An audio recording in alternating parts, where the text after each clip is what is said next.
do? It's your boy Jay Boogie back with another video today on this terrific, tremendous Tuesday. Words of encouragement of the day: do not let people get inside of your head and talk you out of what you're doing. Do not let them gaslight you. Do not let them trick you to do something else you're not comfortable with. Stick with your gut instinct. Stay out the way. Mind your business. Focus on your business. Everything will be fine. Remember that. So, let's dive into for the Eastern Conference Finals matchup between the Indiana Pacers taking on the Boston Celtics. Shout out to the Pacers for making this deep playoff run. Proud of these young guys. They deserve it. Stay healthy. Stay on the course. Stay on their path. Got the job done in 2 rounds. And hey, they're here. So the Indiana Pacers key players: Tyrese Hailbutron, of course, Pascal Siakam, and Myles Turner. And for the Pacers, I feel like they have to play a lot of disciplined offense and defense. This is a very well-seasoned, all-around Boston Celtics team they're going up against. So I feel like for them, always use their fast-paced scoring to their advantage. They're one of the best fast break transition teams in the league. Feeling like their floor space got to be very, very precise. And the reason why I mention that, because you don't want to get to a 3-point shooting contest against the Celtics. Why? Because the Celtics are a very, very high volume 3-point shooting team. If they make you shoot a lot of threes, but you out of rhythm, but they making their threes, and you still shooting threes, you are pretty much out of the game. So their floor space has to be predicated based off the good ball movement that they known to be, have a good ball movement. And of course, they got to average more than 30 assists in this series to just stay within the course in this series and win games. And I feel like they got to crash the boards, especially game 1 and 2, because the Celtics going to have Porzingis. They still got Tillman, still got Horford, and of course, Jason Tatum is a great rebounder. But still, I feel like with the Pacers having more bigs and more height and size available, they definitely got to crash the boards in the first 2 games, big time. And I feel like the biggest X factor in this series is their bench, because their bench has been phenomenal this whole playoff run that they have had. And C.J. McCollum, Obi Toppin, I think Isaiah Jackson, those other guys off the bench gotta produce big time. They have to show up big time this series more than ever. Be productive, especially on the road, because at home, I think the Pacers at home really haven't lost a game this whole playoff run. I don't think. So they've pretty much been OD at home winning games for the Pacers. So, and of course, they got to limit their turnovers under 10. Like I said, the Celtics defense are very, very, very phenomenal, especially on the perimeter. So you do not want to force or to commit more than 10 turnovers on this Boston Celtics team. And the first part I want to talk about is Tyrese Hailbutron. For him, like I've always been saying about him, he has to be aggressive scoring the ball at all times when he needs to. And then he got really be disciplined, because Jrue Holiday is one of the best, if not the best, perimeter point guards in this league. So he has to, if you got to use screens, use them. Because, like I say, you got options with the pick and rolls and pick and pops out of Siakam and Myles Turner. So use that to your advantage. I said, don't force bad shots. Get into a rhythm, get into a groove. And, with him, he has to shoot efficiently from the 3-point line. It don't have to be 9 attempts. Just give me like good 5 attempts and be efficient, and then we'll see from there. And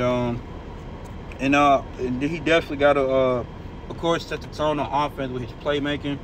And dropping dimes, of course. And like I said, he just got to be mentally aggressive to score the whole way. And we'll see what happens if he do that once he does it. So I got high hopes for him in this series to carry this team. And then for Pascal Siakam, man, I mean, like I said, this dude is a walking bucket. I don't know why people want to sleep on him a lot, but this dude has always been a walking bucket, man. Literally, you know, when you do that little spin move, man, it's unstoppable. Especially in the mid-range, like, you can't stop that.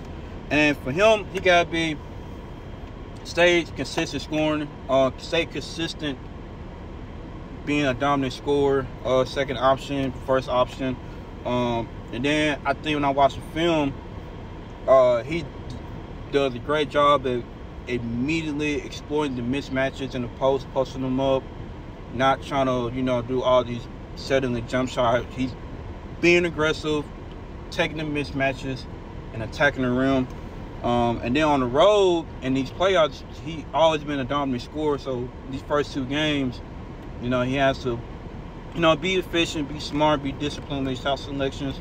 But, I mean, he won the championship for a reason, and he was a factor in that championship run with the Raptors. So he knows what to do. And then, like I said, be physical, driving in, hit the boards, operate in the mid-range, you know what I'm saying? And be elusive with your drives. You got the mismatches.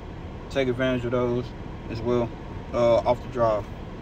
And lastly, for Myles Turner, pretty much the biggest thing for him is crash your boards and stay out of foul trouble, because they're going to really need his defensive interior presence big time in the paint. Like I say, his pick-and-pop plays with Hailburton is OD, because now you really can't leave him open, because he has become a very, very lethal three-point shooter. And then, like I said, crash your boards, be big, and you got an advantage, because game 1, game 2, Porzingis is out. So Pascal, Myles Turner, both of those guys got to crash your boards big time.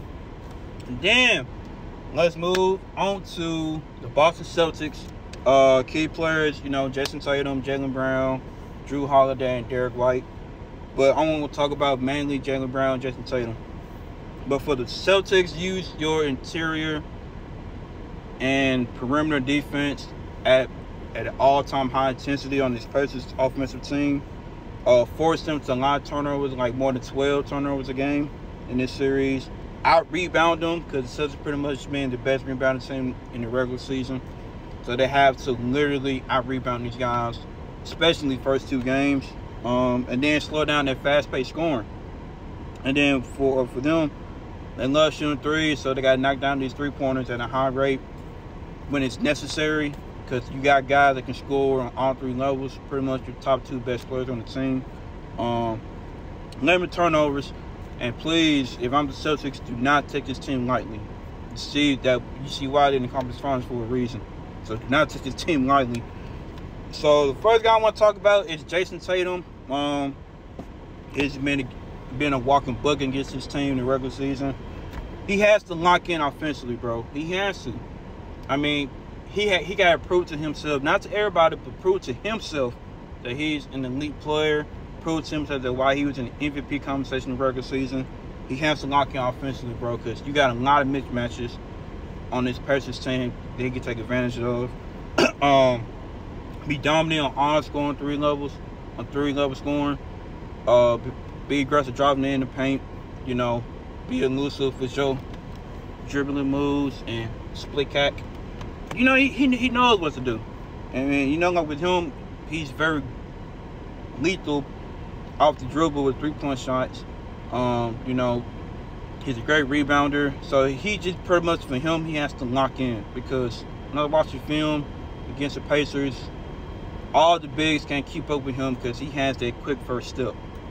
And then for Jaylen Brown, be this secondary dog. He's been a dog in his playoffs every single year.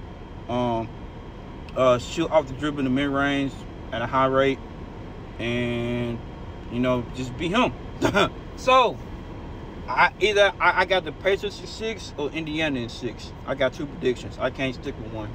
I can't sleep on Indiana Pacers. So, this series might go into 6. So, you like this video, like, comment, share, subscribe, do whatever. I love you guys. Jay Boogie is out.